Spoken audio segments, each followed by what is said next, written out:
Amigas y amigos, hoy regresamos nuevamente al programa y un saludo muy especial para cada uno de ustedes. Hemos hecho algunos cambios en la decoración del estudio. Así, por ejemplo, a mi lado tengo la maqueta de la escultura realizada por el artista plástico Jesús Soto. Está instalada en la ladera sur del distribuidor Santa Cecilia en la autopista Francisco Fajardo, La Carlota. Comienzo este programa señalando lo siguiente. La tempestad de rumores temerarios que se abatió sobre la fecha del 10 de enero se evaporó con la misma facilidad con que fue promovida desde el exterior y por los factores internos que extremaron la esperanza de que Nicolás Maduro no se posicionaría para su segundo mandato constitucional como presidente. Lo cierto es que la luz de rumores siniestros, el histerismo de las redes y el bombardeo mediático a que fue sometido el país no tuvo éxito. Maduro fue juramentado por el presidente del Tribunal Supremo de Justicia como está previsto en la Carta Magna. Es así como el 10 de enero del 2019, en vez de fecha de oprobio, de traiciones, se convirtió en fecha histórica de la lealtad, de extraordinaria significación en el calendario cívico de la nación. Miles de personas rodearon la sede del Tribunal Supremo, eufóricas y pacíficas. El pueblo de Caracas y los pueblos de todo el país celebraron con elevado sentido de responsabilidad la juramentación de Maduro, mientras fracasaron todos los augurios de actos de violencia que los voceros de la ultraderecha internacional y nacional promovieron de manera irresponsable. Una vez cumplido el ritual republicano y democrático, comprobado que el pueblo venezolano está a favor del diálogo, de la paz, de la democracia, que rechaza la violencia y la sumisión a políticas cocinadas en el exterior, y luego del impactante discurso del presidente Maduro, no queda duda que lo que procede a partir de ahora es cumplir con las promesas formuladas, responder con lealtad a la lealtad demostrada por el pueblo y avanzar resueltamente hacia un futuro mejor, que es la interpretación positiva que hay que dar al 10 de enero frente a la oscura y torva que pretendieron darle al episodio la antipatria y los voceros más descalificados de esa antipatria. Pausa y al regreso converso con Delcy Rodríguez, presidenta ejecutiva de la República Bolivariana de Venezuela.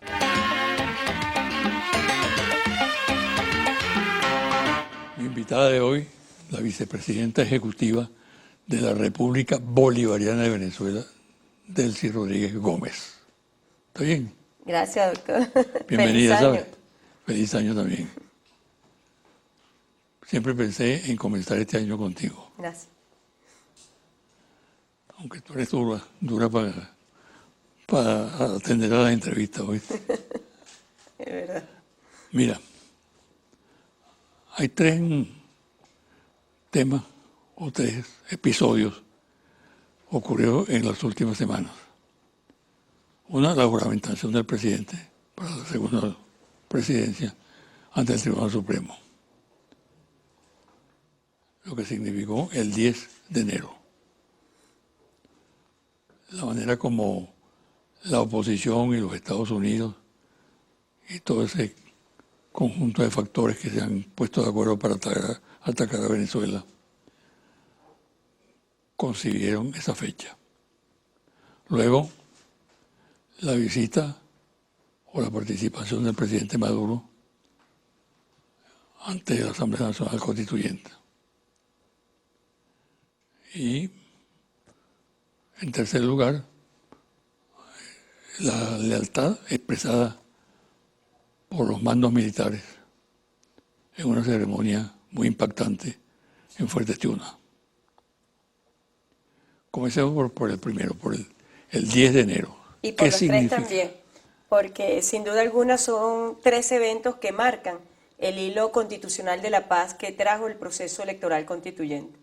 El 20 de mayo del año 2018 estaba el pueblo de Venezuela en los tiempos constitucionales eligiendo al presidente de la República, Nicolás Maduro, para un nuevo mandato constitucional, que comenzó, tal como lo contempla nuestra Constitución en su artículo 231, comenzó el 10 de enero de este año, para su mandato 2019-2025.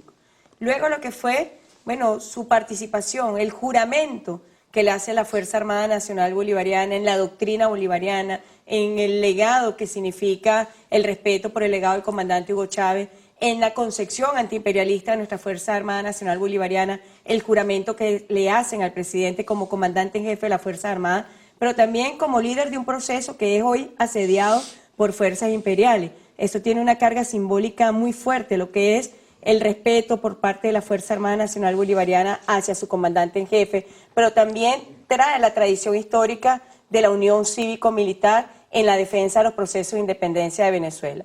Y el tercer evento, que fue la presentación tanto de su memoria y cuenta del año 2018, como la presentación del Plan de la Patria 2019-2025 y las metas para este año que hizo el presidente ante la soberana Asamblea Constituyente, allí directo, en el soberano, que fue activado para blindar la paz de la República, para dar tranquilidad a nuestra población que estaba, bueno, azotada por la violencia extremista de la derecha venezolana en el año 2017. Bueno, allí está el resumen, la resolución de lo que fue ese hilo constitucional de paz que trajo el proceso electoral constituyente. Así que fueron tres eventos sin duda históricos para Venezuela, que lo veremos más adelante, dentro de 50, 100 años, veremos el significado y la dimensión histórica que presentaron estos tres eventos.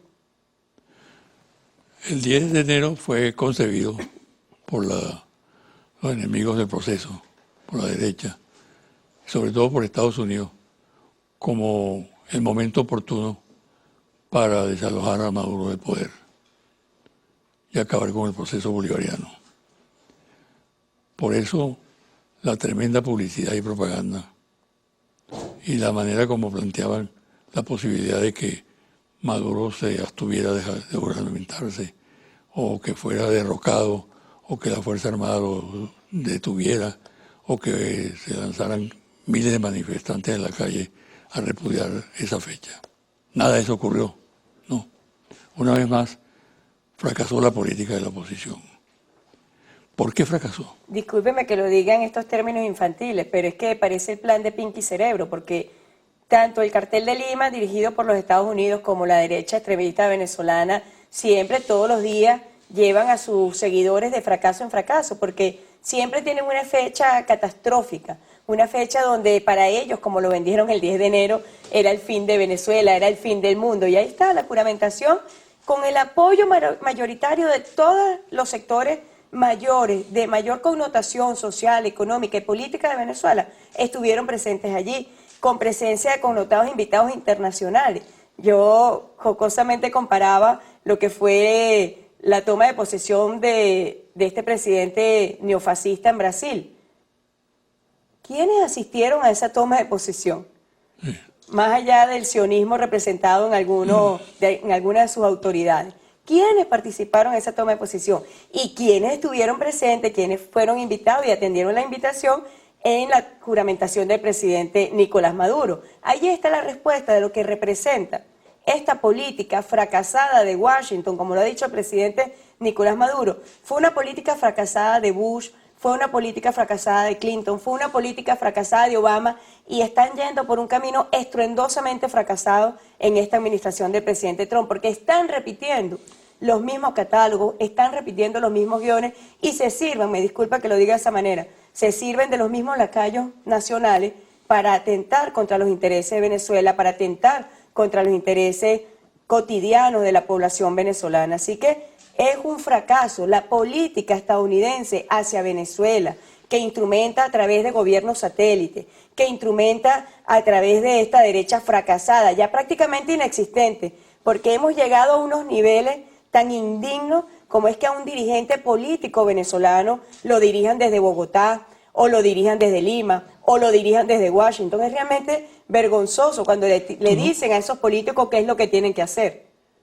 Toca un punto muy importante, porque yo creo que esa desnacionalización de la política de la oposición, que delega la dirección de la misma a los Estados Unidos y al infame grupo de Lima, influyó muchísimo. Totalmente. Muchísimo. Totalmente. ¿Quiénes siguieron yo me esa encontré política? con mucha gente caminando el día del acto de la juramentación alrededor del Tribunal Supremo, que a una pregunta mía, ¿por qué estaba allí? Me decían, porque tenemos que defendernos frente a los factores externos que pretenden subyugar a Venezuela. Es decir, ese dato nacional yo creo que influyó muchísimo.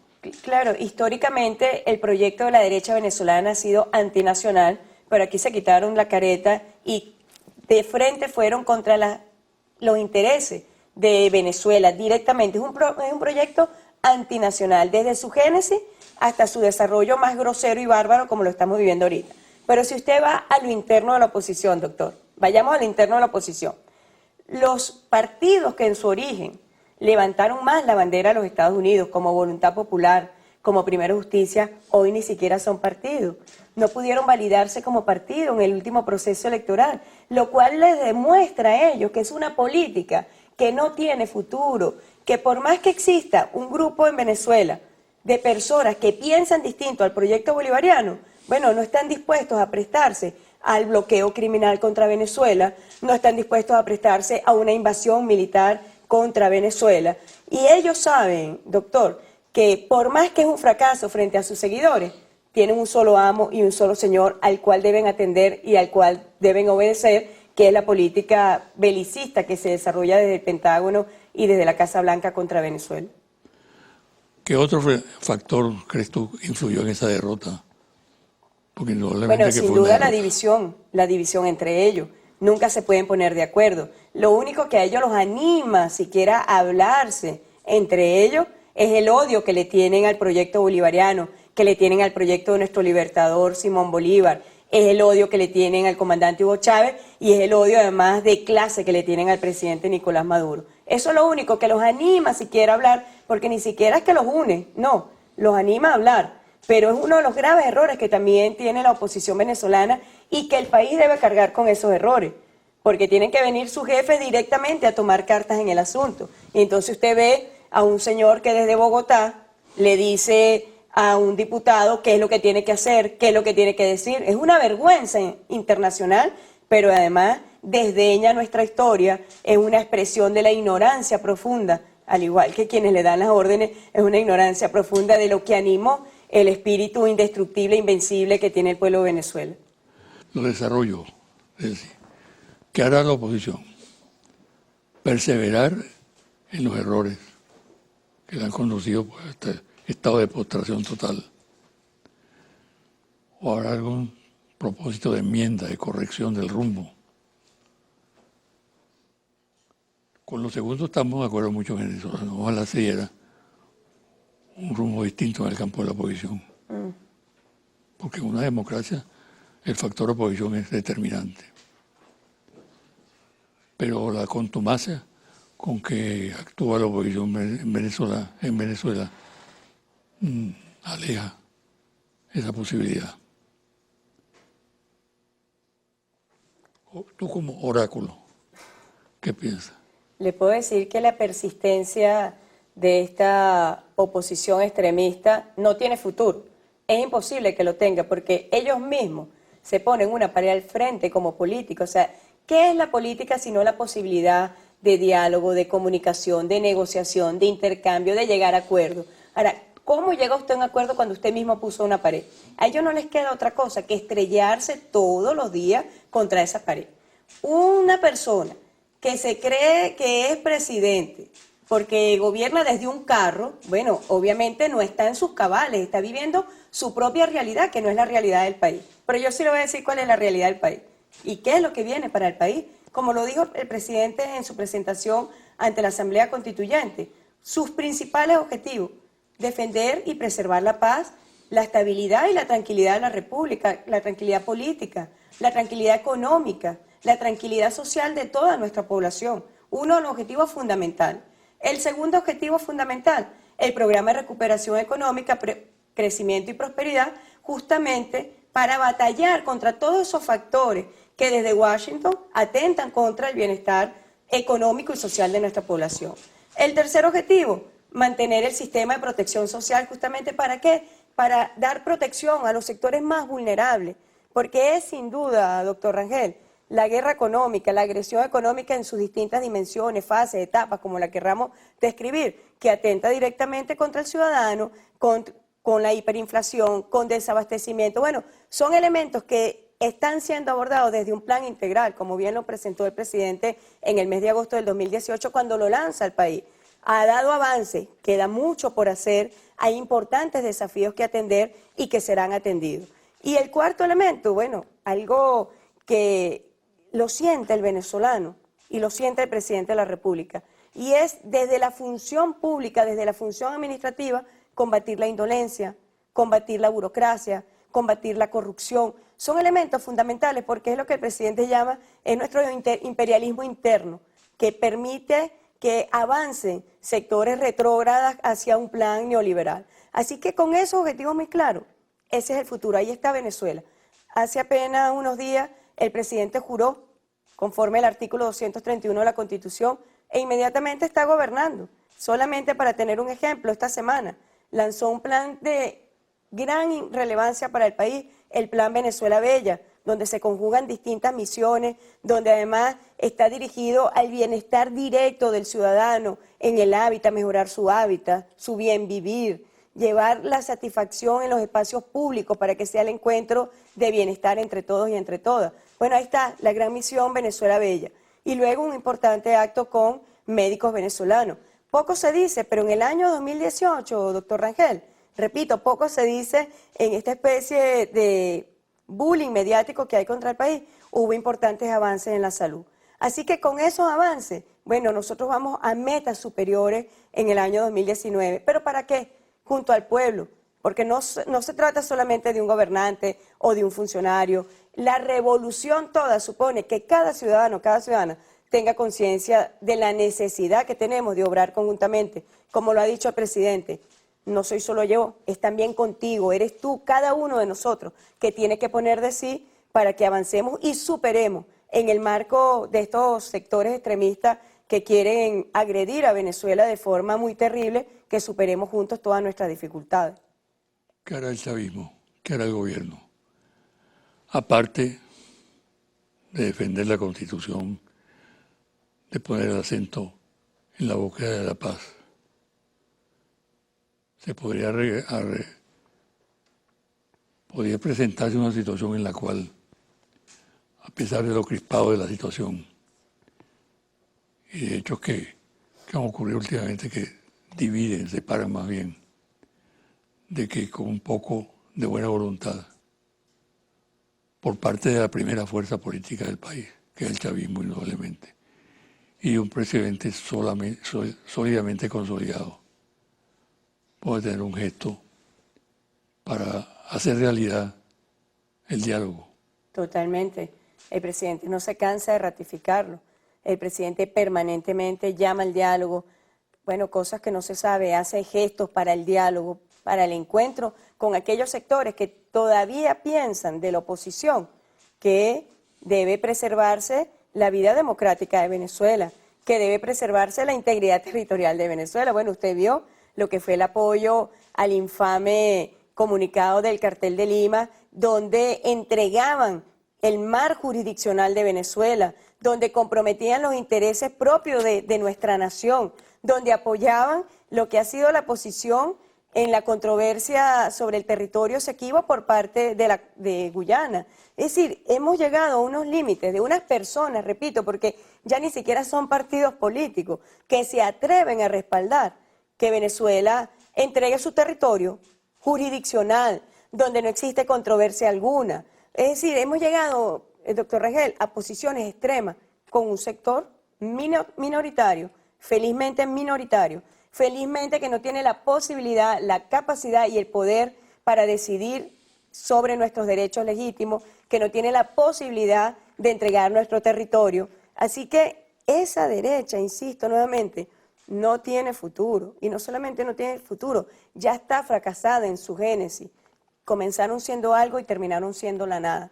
Ese ha sido el recorrido de esa derecha extremista que se puso un muro al frente y de allí no puede avanzar. Y lo que le queda a Venezuela es avanzar, doctor. No tenemos otro camino. Ahora, Defender. Usted me dice, exacto. ¿qué va a hacer el gobierno? El gobierno gobernar, como ha dicho el presidente, con máxima eficiencia, con máxima eficacia, siempre junto al pueblo, gobernando con el pueblo ejerciendo el poder protagónico que le da la Constitución y el Partido Socialista Unido de Venezuela defendiendo al país, defendiendo la soberanía y defendiendo el proceso de independencia.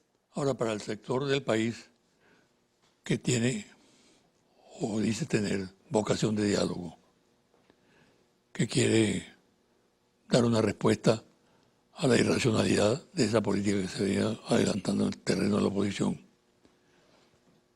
Hay un trabajo, hay un mensaje directo.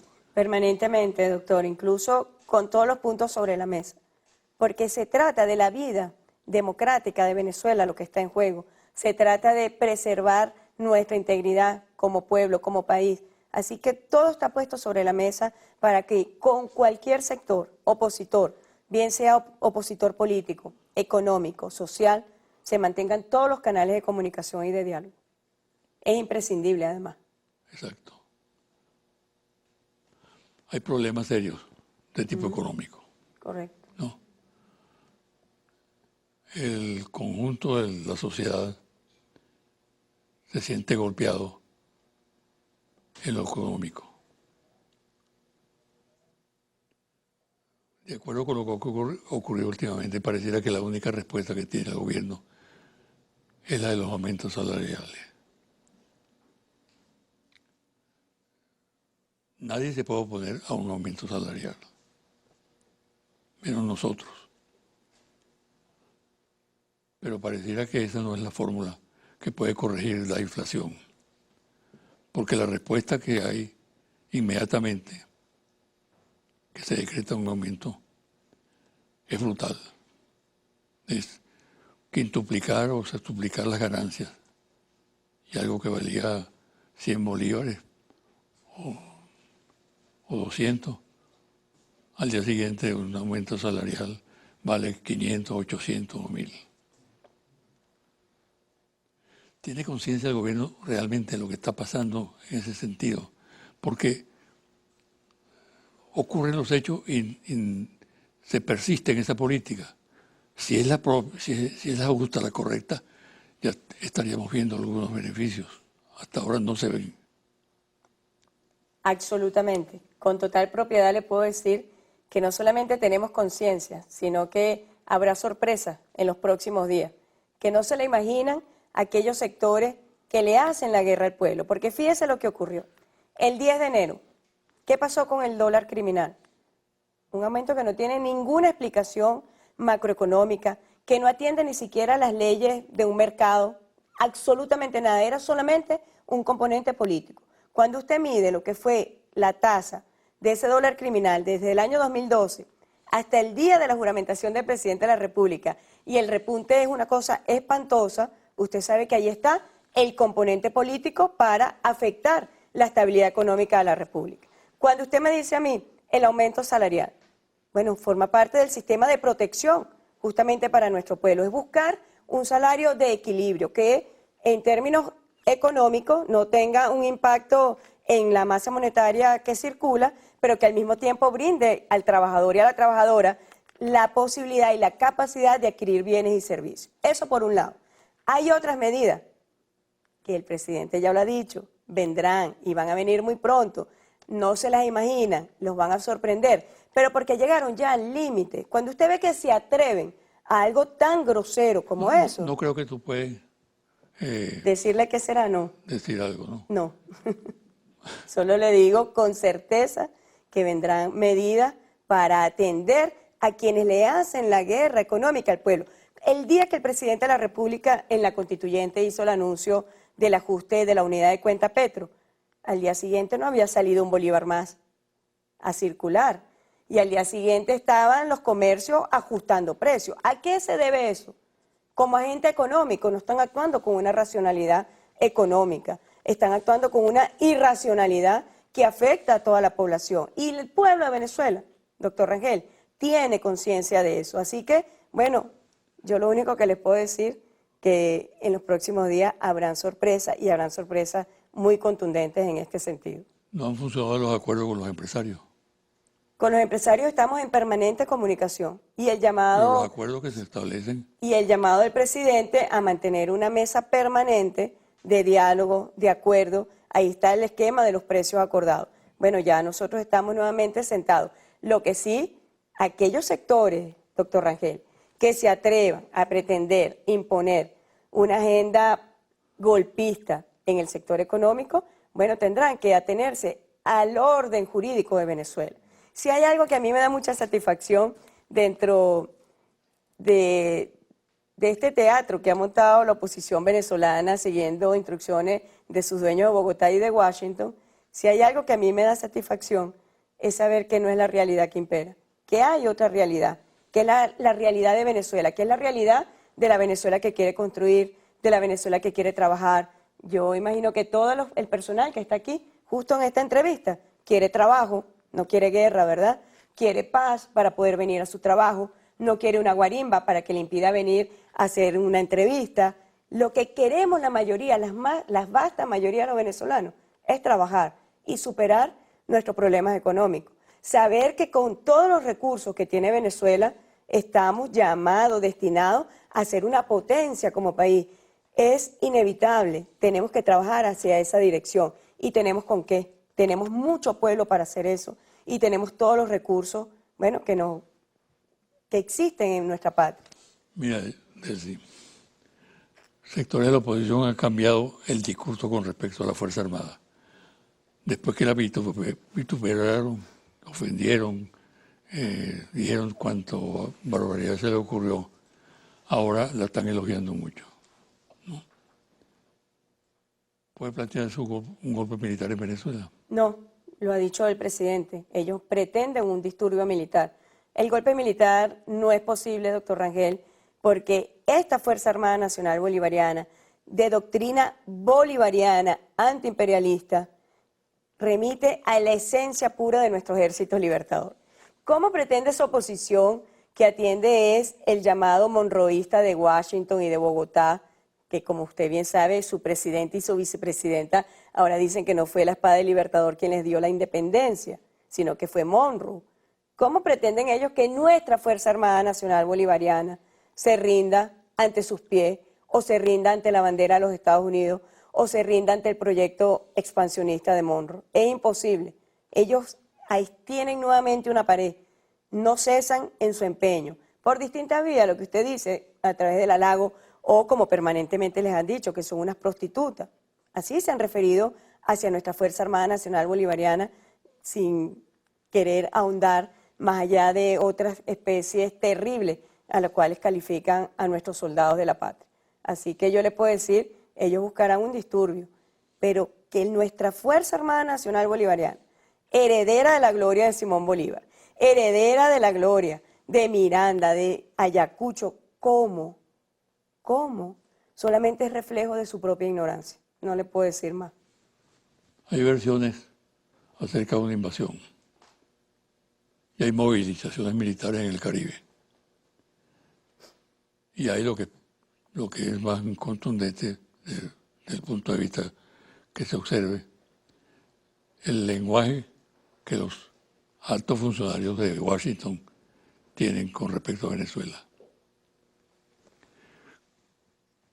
¿Tiene algo previsto el gobierno en materia referente a esa materia? Fíjese, los sectores desquiciados de Washington siempre van a querer presentar eso como una opción. Yo tengo la certeza de que no se atreverían porque sería su propio infierno. Sería el infierno para toda la región. Como bien se lo expresaron, un grupo de estos presidentes sicarios que tiene Washington ahora en nuestra región, se lo hicieron saber el año pasado al presidente Trump, lo que significaría para la región atentar contra la paz y la estabilidad de Venezuela. Ahora, usted me dice que si estamos preparados, yo le digo, hace más de 200 años está vigente la Unión Cívico-Militar de Venezuela para defender a nuestra patria. Y eso nos da tranquilidad, me da una sonrisa en el rostro y me da tranquilidad para dormir todas las noches. No hay primicia. Pronto las verá y sabrá el buen impacto que va a tener para combatir ese dólar criminal. que lo que dice sea la medida de lo que viene. Mucha suerte. Gracias, doctor. Gracias siempre por su amable entrevista. Gracias. Y al regresar, los confidenciales.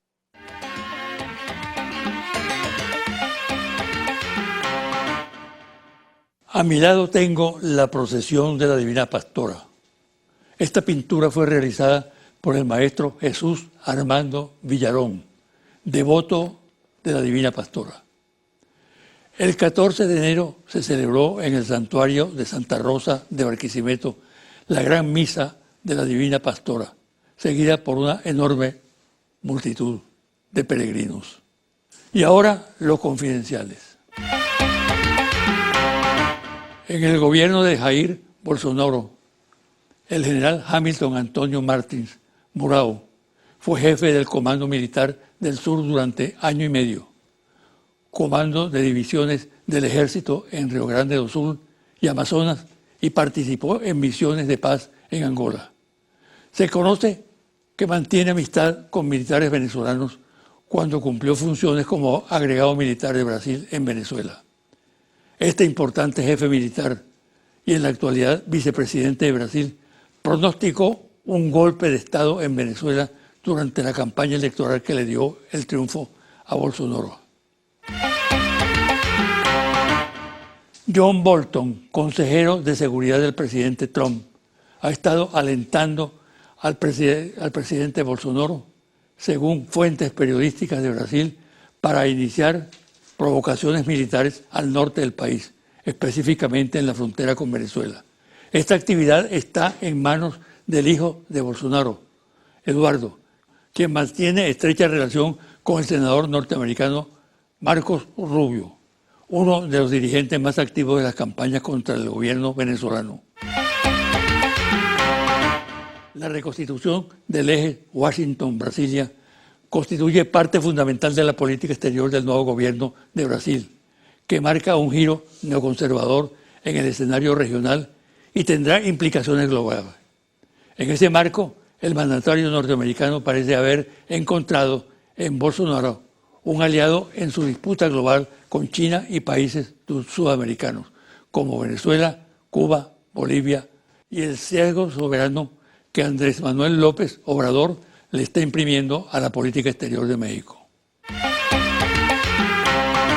En el mapa de asedio contra Venezuela, en el que se maneja la teoría del desastre humanitario, destacan los esfuerzos operativos respecto a una eventual intervención armada en Venezuela, junto con la elección de gobernantes como los del Grupo Lima, que estarían dispuestos a apoyar para presionar al gobierno bolivariano, a fin de que entregue el poder. Es así como, en el documento del Comando Sur titulado Golpe Maestro del almirante Kurt W. Titt, se enfatiza que para derrocar al chavismo hay que intensificar la guerra psicológica para exacerbar la división entre los miembros del grupo de gobierno en conjunto, con acciones militares que comenzarán en centros urbanos.